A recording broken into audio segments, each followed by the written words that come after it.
for the welcome remarks of this event for the send-up party of Mr. Kenneth Cabungcal to the Man of the World 2024. Ayan, Sir Carlo.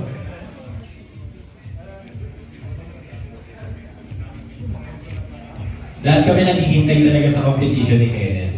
And he's one of those who is waiting for the competition of Kenneth Cabungcal. Sir Carlo. Parang ako yung may set-up eh. Anyway, Kenneth, alam ko hinihintay mo ito yung pagkakataon ko. And in a matter of like 4 days or 3 days, arrivals na naman of the world. And we're expecting like 32 to 35 countries dito sa Philippines this Wednesday. So, Kenneth, galingan mo lang at least, makontinue yung swerte ng Mr. sa Pilipinas this year. And also, for the Man of the World event, iniimbitahan ko kayo lahat to join us this coming July 26 sa Samsung Performing Arts Theater, which is the 6th annual Man of the World. Medyo mabigat ngayon kasi sobrang pinaghandaan ng mga different countries yung Man of the World this year. So, ang nakakatuwa kasi talagang all the national directors, our national directors talagang lahat ng candidates nila, hinanda nila from their national costume. I believe dapat ma-attendan nyo yung July 19 sa Windford Resorts and Casino. Yung national costume competition is one of the best show ng Man of the World this year. You can actually check our page, Man of the World, para sa official schedule ng Man of the World this year. So, maraming salamat po. And again, back to you, Kenneth. Good luck. Thank you for representing the Philippines. Alam ko hindi pa to tapos, pero mag-uumpisa pa lang. And we believe in you. Tayo mo, bandera ng Pilipinas at Mr. sa Pilipinas Organization. Maraming salamat. Ayan. Maraming salamat po, Sir Carlo. Ayan. Bago natin kuhanan ng words or statement si Kenneth Cabungcal, gusto lang kong sabihin o acknowledge yung mga sponsor niya for his upcoming international pageant. Here is Mr. Ryan Chris for the official designer of Kenneth Cabungcal. Si Simil Cayetano for sa special national costume. Yeah, si Simil Cayetano, part din po siya ng Mr. of Filipinas. Before, nung time namin, kasama po namin siya. And he is now one of the makers of the Mr. of Filipinas costume, national costume. Mr. Nico Liu, the official photographer for the photoshoot of Mr. Kenneth Cabungcal. Siyempre, Sir Albert Catamco of the BNB Model Cebu Agency. The swimwear provider for Kenneth Cabungcal is Pegaro Swim by Julius Pegaro. Make-up by Joshua Diado, the one and only Joshua Diado.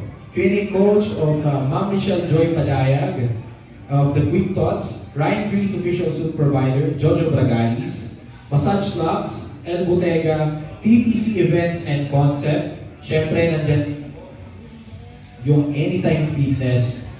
Si Sir Chris Kadumog of Fashion Wear. Sir Erjan de la Serna for Stylewear. Alin Soho for Beachwear. Vincent Yar for Barong Outfit. The Don Macchiatos. Skin Doctor Cebu, and Ibon Dental Clinic Smile. And syempre, nandiyan din po yung June Salutes Events team. Maraming salamat po sa pagsuporta niyo kay Kenneth. And syempre, yung The Acts, ayan, nandiyan, talagang ka-capture ng mga moments sa amin since day one of the Mr. of Filipinas. Yan, di na po natin patatagalin pa. Let's give this time for Kenneth Cabungcal na makapagbigay po sa inyo ng mga salita at statements. Ayan, Kenneth. Thank you, Lloyd. Thank you so much. Good afternoon, guys. Huwag kayong sobrang dapat gaano na yung moment natin ngayon. Una sa lahat, namiss ko kayong lahat, and namiss ko yung Manila. It's been a while now since I haven't seen your faces.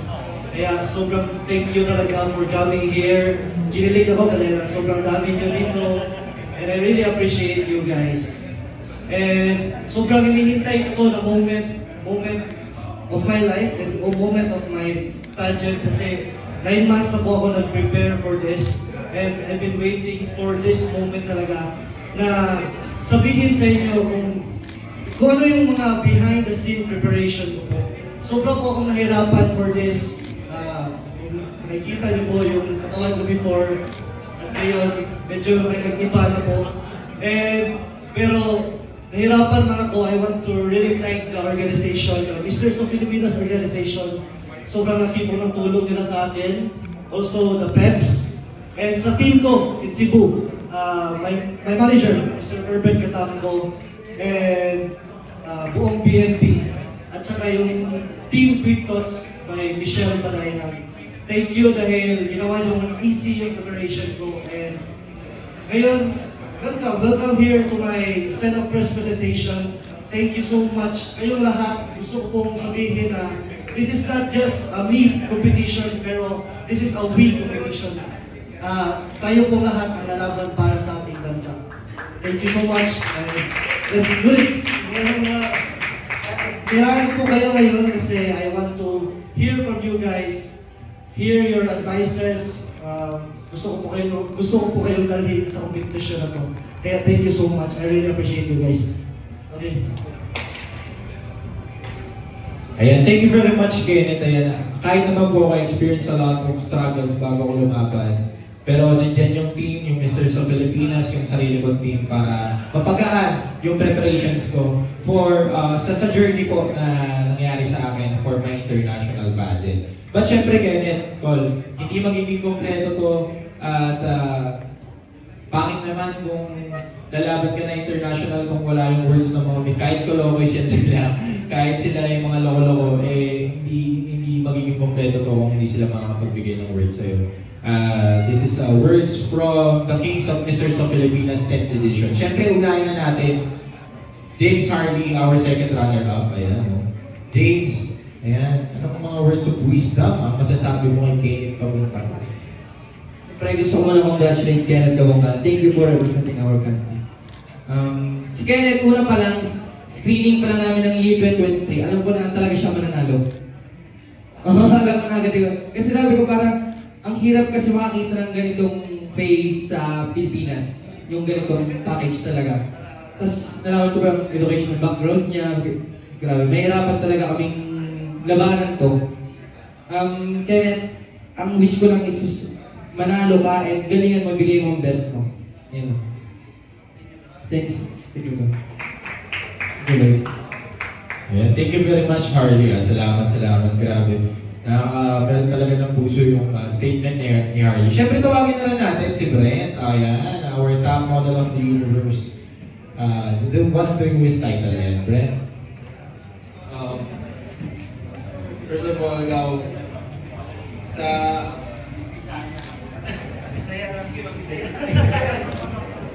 yung sa journey namin ni Kenneth sa Misters of Filipinas, alam ko talaga na iba siya magtrabaho, kumbaga.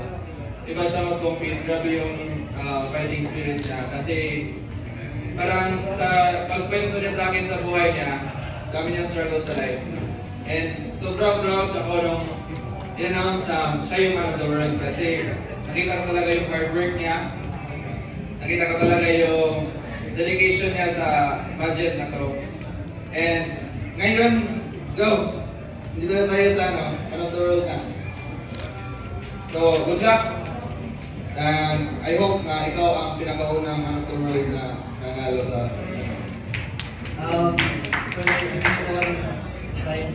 also give thanks to Brent po. Dahil hindi po ako nanalo ng Man of the World kundi dahil kay Brent. Doon po ako natutulog sa kanila actually.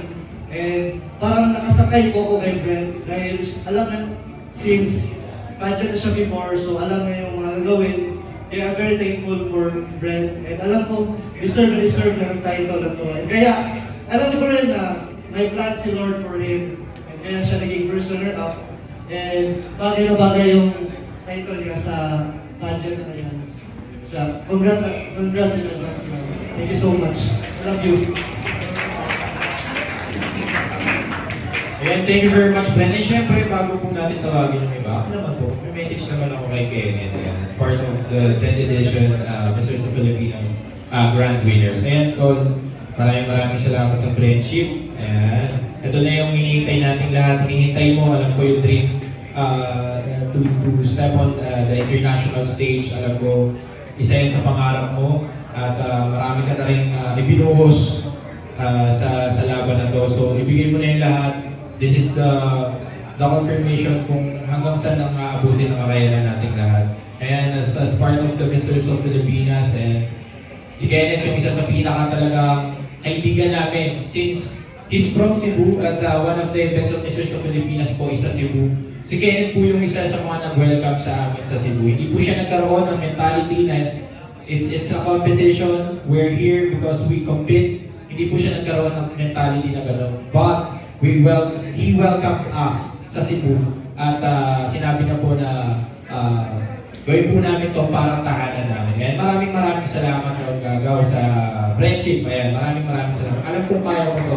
Si Kenneth ko isa sa mga nakikita ko na talagang top competitors ng Misters of Filipinas back then yung time po namin. So, this is it. Good luck, Kenneth. And syempre, tawagin na rin naman po natin si Mananscar International Brand Winner. Ayan, si RJ. Where's RJ? RJ. Ayun. Ito yung ano eh. Ito si Mr. Wow eh. Mr. Words of Wisdom. Mr. Wow. Yes. Ano masasabi mo kay Kenneth? Ayan. Siyempre, unang-unang congrats. Dahil napabilib niya ako, nakita niyo yung yung posting niya.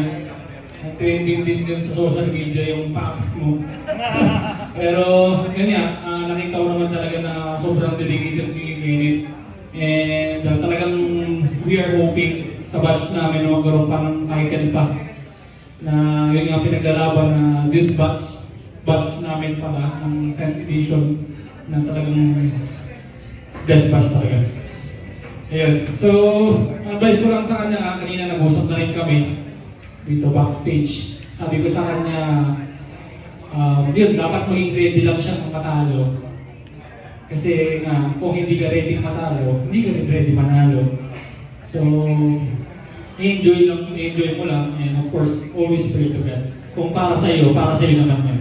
Yun lang. And good luck and God bless. Thank you. Hindi po yung serve as the kuya of Misters of Filipinas. Ayan. Siyempre, dito rin po in the presence of Misters of Filipinas, Mr. Fitness Super Mono World PH 2024, Mr. Godfrey Nicolay Murillo. Godfrey, ayan. First of all, congratulations. And gusto ko tayong good luck sa laban mo. Kasi kung makita niyo po sa screening pa lang during ng batch namin sa Misters of Filipinas, makita niyo talaga na dedication talaga ni Kenneth na gagawin niya yung lahat ng makakain niya para mapanalunan yung title na yun. Kasi dati, di ba, parang hindi pa fine yung ano niya, yung katawan niya, wala pa talaga siya abs. Pero makita niyo ngayon, during ang Man of the World talagang winorkout niya yung katawan niya para ma-achieve yung goal na deserving niya talaga. At saka si Kenneth, napaka-emotional. Kung makita niyo, lagi siya parang maiiyak. Pero yung napagdaanan niya kasi sa buhay niya, parang ang dami niyang problem. Pero even na ang dami niyang problem, gusto niyang i-overcome lahat yun. Pero dito naman kami mga co-kings mo, ang support na lagi. Good luck, brother, and tayo mo. Thank you very much, Godfrey. And syempre, hindi lang po Misters of Filipinas Kings ang gustong mag-well-wish, well-wishers natin para kay Kenneth Cabongal. Hindi lang kami Misters of Filipinas Kings. Kundi, syempre, yung part din po ng organizations ng Misters of Filipinas. And tawagin ko na rin po, una pa lang po si Mother J, since nandito na po si Mother J. Mother J, kung share naman po kayo ng words kay Kenneth. Ayan. Si Mother J po ang support sa amin sa Misters of Filipinas since day one. Kaya siya ang ever-loving. Actually, itong batch na to, yung 10th edition is, para sa akin sila yung, ewan ko, baka maniyak pa ako.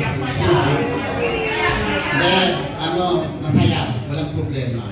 And know it, all the winners, you can even ask them, na talaga ito yung batch na the best. Di ba, Miss Joy? Yeah. So, kayo, I know, pag Cebu pa lang, very entertaining na sa amin. Talagang hindi mo kami pinabaya dahil tululugan nyo. And I'm really, really proud of it. So this time, I think, galingan mo lang kasi we will still be there. will be watching you all over the Philippines and all over the world. Especially satellite. So anyway, Kenneth, I know you're a good guy. Always put your feet on the ground and you can make it, and yung guwapo, alam mo na yan, di ba? So, I love yung best yung yung grupo nyo. I hope next, ganun pa rin. So, good luck. I love you na. Thank you, thank you. And thank you very much, Mother Day, and Honorary Chairman of Mr. of Filipinas. Siyempre, since nandito na rin po yung manager ni Kenneth, tawagin na rin po natin si Sir Albert Catanco. Ayan. Hi, Sir Albert! Ayan. I-share po siya ng words kay Kenneth. Hello everyone and good evening. So, for those who don't know me, my name is Albert Catanco. I'm from DNB Model Cebu, fly away from galing pa ako ng Cebu just to go here to attend this event. So, my message to Kenneth, you came along the way where you at right now. The first time when you apply in our agency, I know there's a lot of things to improve, a lot of things to learn in this industry, but we see potential in you. Kita namin yung potential mo na you can be the best version of yourself.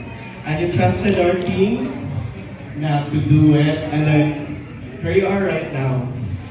What the strategy of our team is that you need to enjoy every moment of the competition. Don't go there just to compete. Go there just to enjoy, have fun, and do the best things that you can offer to the people all around the world. Show them what Philippines really is. Because I know from the start, like sobrang bait mo na bata, and then you can do that. We're aiming for the first round of Man of the World this time, and because this is our second try, we had James Reggie Vidal, and this time we'll learn a lot of things to improve, and then we apply it again. And so I know you work hard, you do your best, and also you give everything in this competition. And I know everything God will going to give you what's really meant for you. And thank you. Gusto ko rin mag-thank you kay Sir Albert. Gusto kong sabihin na proud ako na manager niyo po si Sir Albert. Dahil una po sa lahat, hindi po ako makakarating here sa Manila kung di dahil binigyan ako ng opportunity ni Sir Albert to grow as a person. Dumating po ako sa BNP po, Model Cebu. Walang-wala po talaga ako, to be honest. Since galing ako na Dumaguete, pinunta ko Cebu is mag-review lang po talaga para sa board exam ko. Pero wala akong plan to join modeling, to join pageantry. Pero sobrang thank you, Sir Albert, dahil binigyan mo ako ng chance and opportunity sa buhay na mag-grow pa and maging better person. Kaya gusto ko sabihin sa front of everyone that I'm proud that you are my manager. Thank you so much. Thank you so much, Sir Albert Catanco. Siyempre, there's a special person na mag-message sa inyo ngayong araw. He's also from Cebu. Let me go on, Mr. Macquarie Umpad. Ayan. Hello po, Mr. Macquarie. Ayan.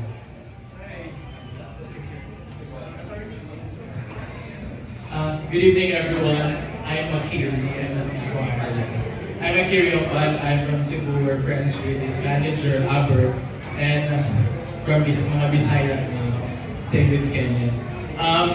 Kenneth, I could still remember when I asked you if when you joined the Mr. Filipinas, was it the first or the many pageants that you've already joined?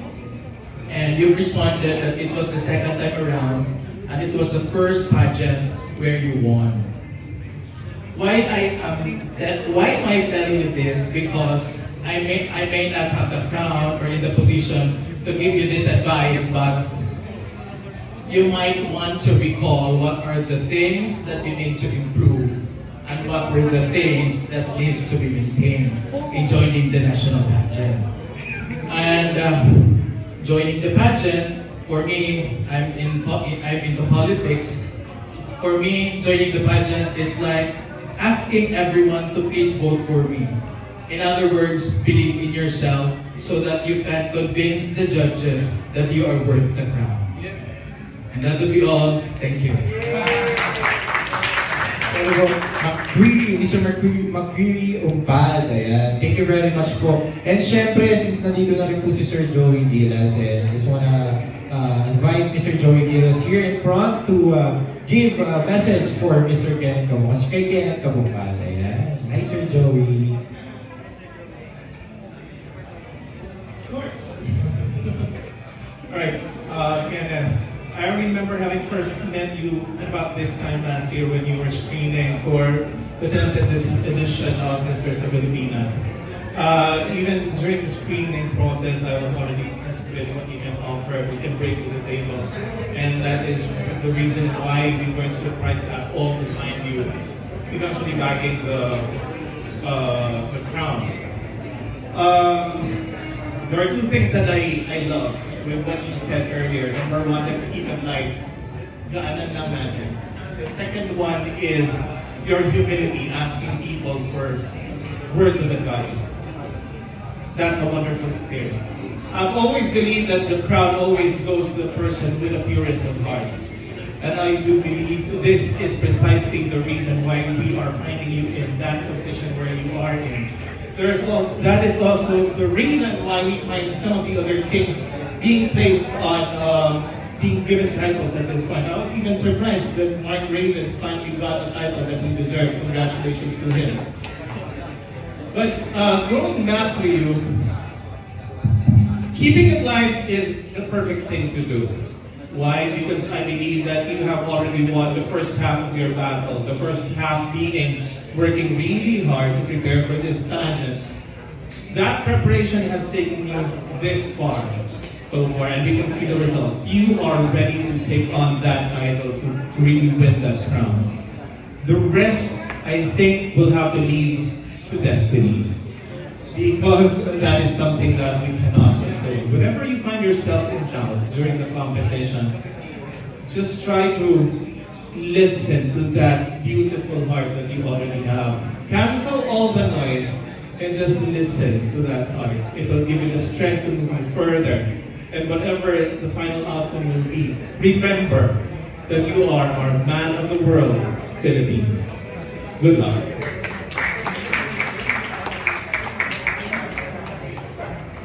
May na-realize na po sa sinabi ni Sir Joey. You know guys, I believe in destiny. I believe in miracle po. Dahil kung gusto niyo po ikwento ko po yung nangyari sa finals night, is, to be honest, hindi po talaga ako nakinig sa host yung nag-ask na siya ng question.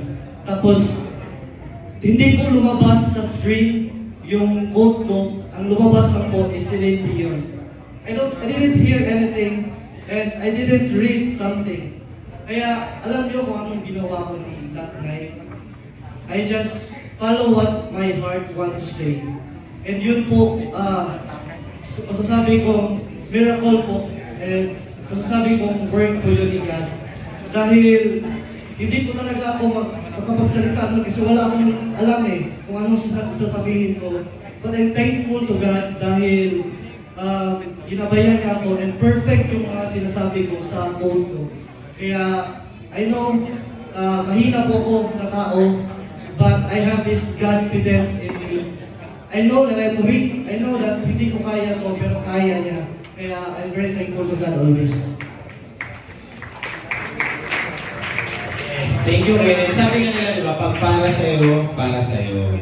Ayan, thank you very much po sa mga well-wishers natin. Siyempre, I just want to acknowledge the part of the organization, part of the board, which are Ms. Marian Galang, board member, and the multimedia. And syempre, Sir Mervin Galang, the board member for Logistics, Events, Stylist.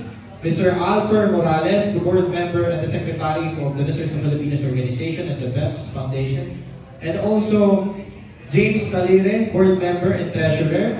Yes, sila Mother J. And syempre, Sir Jude Salud. Ayan. Sir, I'm Robert. Ayan, Sir Jude Salud, the Creative Director and the National Director. Ayan, for Innovators of Filipinas. Ayan, maraming salamat po sa inyo. And syempre, in this time naman po, bibigyan naman po natin ng oras yung mga media natin na makapagtanong kay Kenneth Cabungcal about his preparation, kung ano na po nangyayari, and so on and so forth. Ayan, Kenneth, ready ka na ba? Are you ready? Ayan, yeah, ready na. At syempre, hindi na po natin patatagalin pa. Ito na po yung time para makapagtanong yung mga media and mga content creators natin kay Kenneth Cabungcal. Sino po munang gusto magtanong? Ayan. Hi, sir. Ayan. Good evening. Armin Adina from the Philippine Daily Inquirer. First of all, I wish you luck on your book, and I'm going to ask a question related to the book. Yes. Yung libro ba is only meant for pageant contestants or even those outside pageantry can gain something from it? This book po is not just for pageant pero or pageant kings, but it's for everyone because I will put here life experiences. What we apply in pageantry, we can also apply it in life. Thank you so much. Okay, so what factors or what experiences from pageantry has helped you in your life outside of the stage? What experience or lesson from pageantry that you were also able to use outside the stage? Madami po actually, pero I can say that isa sa lesson na natutunan ko sa buhay is seek for advice, seek for help.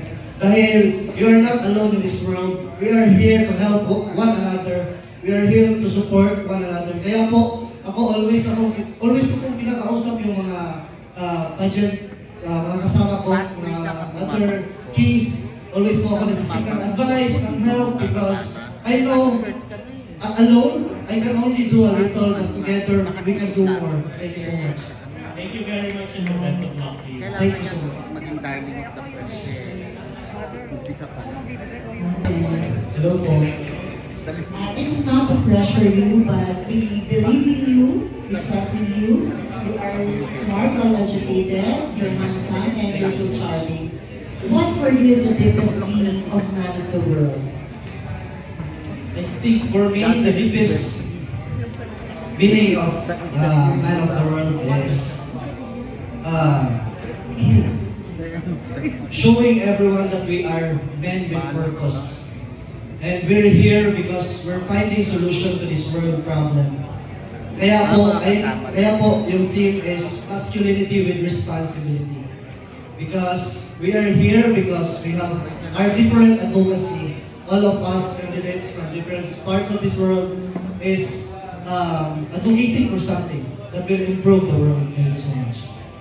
You talked about masculinity and responsibility. There are a lot of candidates who have it. How would you be able to topple down those candidates? How would you be able to topple down those big and front runners that we have in the man of the world? By showing them what I am advocating also, and I think we have different advocacies that we tackle. Mine is sports education. I'm advocating this because I'm a product of this advocacy, and I know it helped me, and I can also share this same experience to others. Thank you so much. Thank you so much for the first man of the world from Philippines. Thank you so much.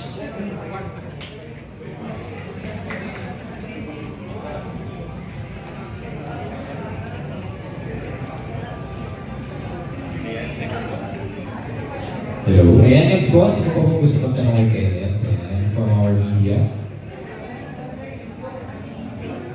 Yes.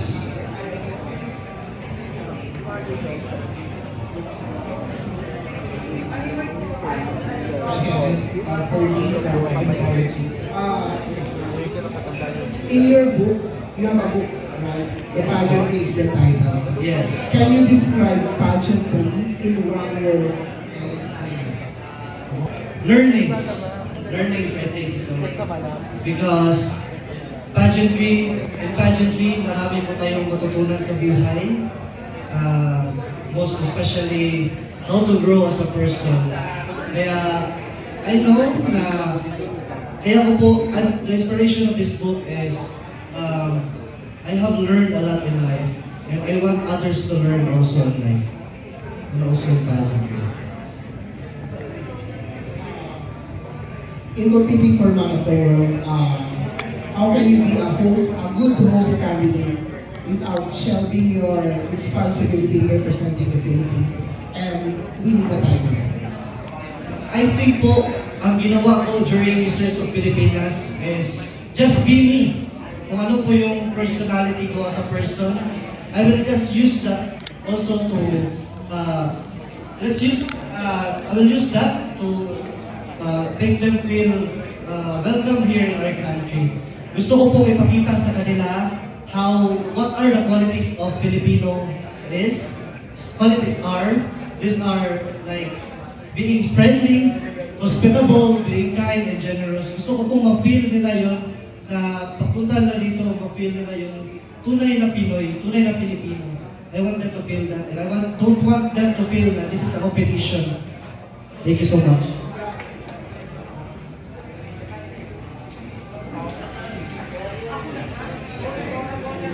Yes, for next for class Kenneth Kabungkal.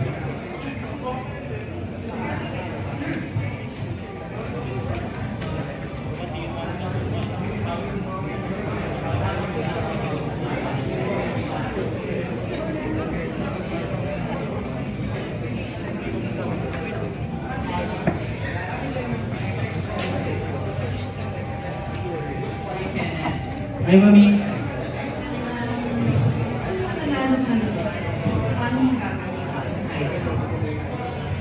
Kung mananalo po ako, if ever po, God will, the stars will align, I will use this to really work with the organization. Work with the organization to help the community. I want also, this time, that I want to collaborate with my other candidates if ever ako po yung manalo.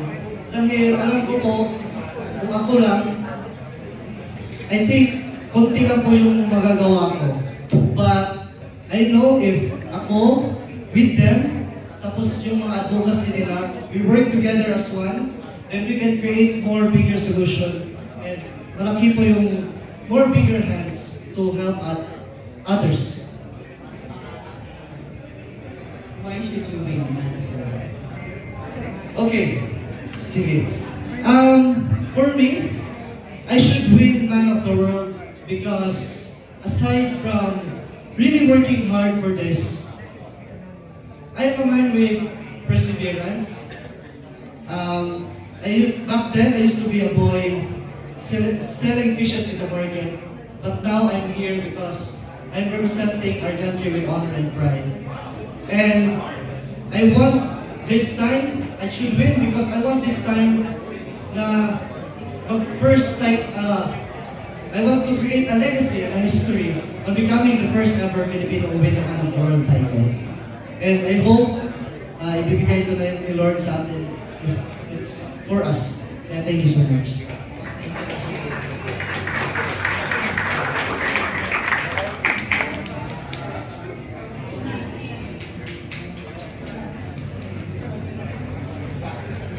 Kenneth from Pageant for Philippines. Yes.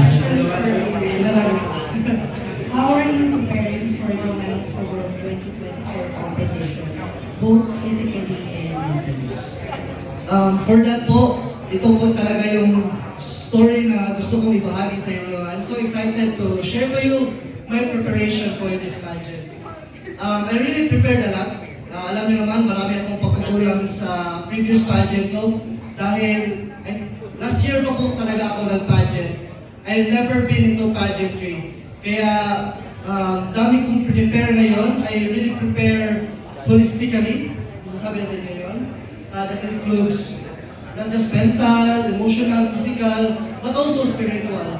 I really prepared a lot, especially also on my Q&A training. I'm very thankful to Miss Mitch dahil noon, isa po akong bata na I'm so shy, hindi makapagsalita. nag-avoid ko ako ng training namin, to be honest, dahil ayaw ko ng training ng Q&A. Kaya, I'm very well prepared a lot on Q&A. Also, sa makikita nyo naman, first time ever I achieved my abs goal in my whole life. Kaya I think this is a definition that I really worked hard on this. And I did a lot and I really worked hard for this. And also, during nag-gym po ako, to be honest, numb na po talaga yung katawan ko. I can't feel any pain anymore. And kaya, sana you will appreciate what I did for this competition. And also, I also prepare on my pasarela training and I posted it on social media, also on my styling. Thank you so much. So, how do you plan to showcase Filipino culture and values while competing on Master 2024? About sa culture po, sharing to them. To be honest, may group chat na po kami ng mga other candidates ko. May Bardagulan group chat kami. And yun po, i-share ko yung culture natin. Like, the food here in the Philippines, yung lechon, napakasarap. And that symbolizes how generous we are because during fiestas, we invite everyone to come into our house. And kaya, nung sa GC namin, sinasabi nila na gusto nila makatikim ng maraming pagkain here in the Philippines. And I said to them that we have a lot of street foods to offer. Sabi ko, kain kayo ng Diwata Pares. Ayan. Thank you very much po sa ating mga media partners and sa mga Thank you so much. Maraming Thank you so much for the bottom of my heart, guys. Thank you so much. Thank you.